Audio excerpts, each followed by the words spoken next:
On va aller dans une région où les gens sont beaucoup plus sages, je crois qu'ils respectent les quotas. Il y a là-bas quelqu'un qui nous a fait vibrer à travers des séries noires, mais qui adore aller se mettre au vert dans cette région que je connais bien, qui s'appelle la Creuse. Voici un portrait très rustique de Victor Lanoux. À Paris, quand je tourne, j'ai qu'une envie, c'est de finir et de revenir tout de suite.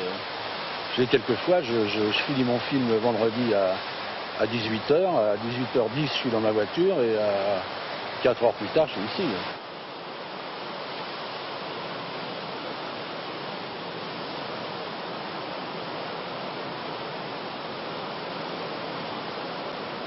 Vous pouvez chercher dans le dictionnaire à Gartempe et vous lirez « rivière réputée pour ses truites ». Est-ce que vous en pêchez? Bien sûr, oui. Pas en ce moment, c'est fermé, mais je viens souvent pêcher là. Est-ce que c'est une de vos principales activités ici quand vous venez? C'est pas une de mes principales activités, mais c'est un de mes loisirs favoris. Victor Lanoux dans son propre personnage, une épreuve pour le comédien, plus à l'aise dans les compositions. Il a choisi de nous présenter son village de la Creuse. De descendre, j'ai dit non. J'ai dit tu es complètement fou.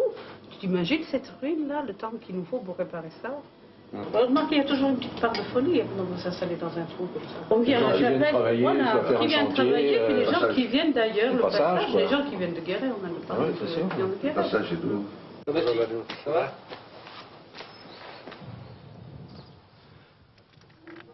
Ça a dû être pris, c'est-à-dire ça devait être des murs, des pierres en tout cas combien 200 ans.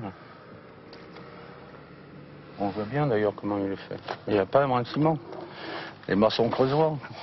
Il n'y a plus rien du tout. Vous voyez, vous tombez dans un village, là, ici. Il n'y a même plus une vache laitière dans le bourg.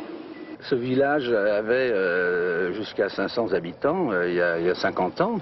Il en compte 200 aujourd'hui, avec certainement 75% de retraités. Ça veut bien dire ce que ça veut dire. Donc on ne peut pas être insensible à ça. La survie du monde rural, c'est la survie de la vie, purement et simplement. Si on ne fait pas ce qui doit être fait, c'est vrai que ça mourra, mais si le monde rural meurt, tout mourra.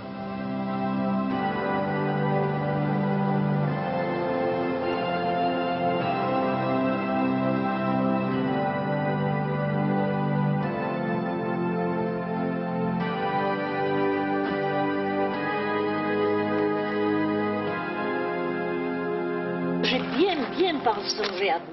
Oui. Bien pensé à vous. Vous avez un fil, vous avez une blonde qui pense à vous, là. Un blond. Un blond, c'est pas souvent, je vois plus clair. Allez, à bientôt. Oui. Souvenir, c'est l'école, c'est comme tous les gamins, quoi. C'est l'odeur, c'est les sentiers, c'est les arbres, les nids qu'on déniche, les lance-pierres qu'on se fabrique, les rigolades sur les tas de foin, enfin comme tous les enfants de la campagne, quoi. Je crois que ça n'a rien d'exceptionnel. Mais vous n'êtes pas resté ici, vous êtes revenu ici. Je suis revenu après, oui.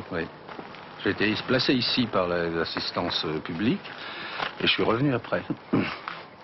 Qu'est-ce qui a fait que vous êtes revenu? Parce que j'adorais le pays. Parce que j'ai adoré ce pays. Que j'ai eu besoin d'y revenir. Je crois que les passages, les chemins qu'on emprunte pendant la prime enfance laissent des traces indélébiles. Je crois beaucoup à l'importance de la prime enfance dans le destin de l'individu. Donc c'est clair.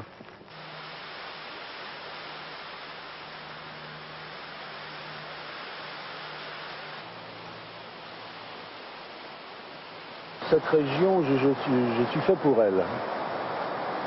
J'ai été adopté par elle il y a très longtemps et je me sens bien, quoi. C'est comme si c'était une mère adoptive mais qui m'aurait quand même enfanté.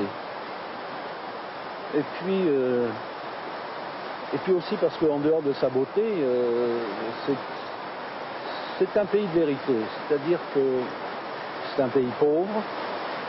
Et curieusement, je crois que plus on se rapproche de la pauvreté, plus on se rapproche de la vérité. Parce que aussi bien les choses, les paysages, que les êtres ne sont pas pollués par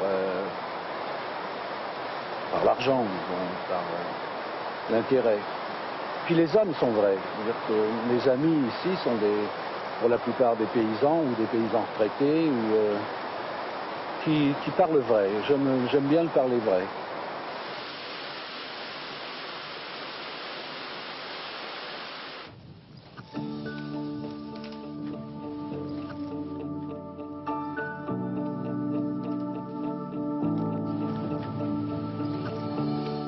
On a quand même une richesse, c'est les pâturages. On a de l'eau, on a de l'herbe. Et puis on a une race de vaches extraordinaire, c'est celle-là, là. La Limousine.